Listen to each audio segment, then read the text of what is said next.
nationwide sa tanghali.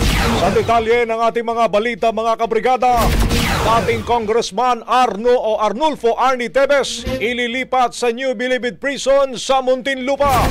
Brigada Jigo Custodio, ibrigada mo! Brigada! Live report! Mula sa tanggapan ng National Bureau of Investigation sa Pasay, ililipat si dating Negros Oriental 3rd District Representative Arnie Teves sa New Bilibid Prison sa Muntinlupa.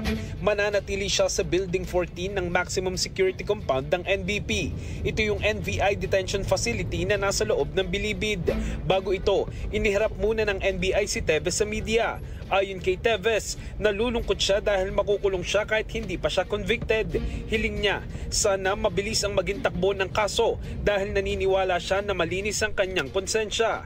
Hindi naman ito sinagot nang tanungin siya ng media kung may kinalaman siya sa pagpatay kay Negros Oriental Governor Roel Degamo noong 2023. Sa ngayon, sisimulan na ng NBI na ibalik ang warrant sa mga issuing court upang maset na ang arraignment laban kay Teves. Si Teves ay nahaharap sa patong-patong na kaso ng pagpatay, kabilang na ang pagpaslang kay Degamo noong 2023 at iba pang kaso ng pagpatay noong 2019. Naibalik siya sa Pilipinas kahapon kasunod ng anunsyo ng gobyerno ng Timor-Leste na handa na silang ibalik siya sa Pilipinas upang harapin nito ang mga kaso.